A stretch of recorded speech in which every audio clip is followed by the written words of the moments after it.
1991 থেকে 1996 পর্যন্ত পঞ্চগড় সদর উপজেলা তুলিঘাট শহীদ জামান ডিগ্রি কলেজ একটি উন্নয়ন। আমাদের এখানে কোন রেজিস্ট্রি অফিস হওয়ার কথা ছিল না। আমাদের ব্যারিস্টার জমরুদ্দিন সরকার তিনি মনে করেছেন যে এখানকার মানুষ অনেক দুঃখী, শ্রমিক, কৃষক, তারা অন্য জায়গায় গিয়ে জমি রেজিস্ট্রি করতে পারবে না, তাই তিনি বিশেষ ক্ষমতা বলে একটি সাব রেজিস্ট্রি অফিস নিয়োগ করেছেন। সেটি আমাদের উন্নয়ন।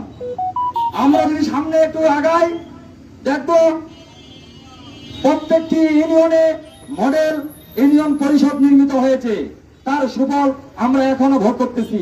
এটি আমাদের ব্যারিস্টার জমরুদ্দিনের পক্ষ থেকে অনুদান এবং উন্নয়ন।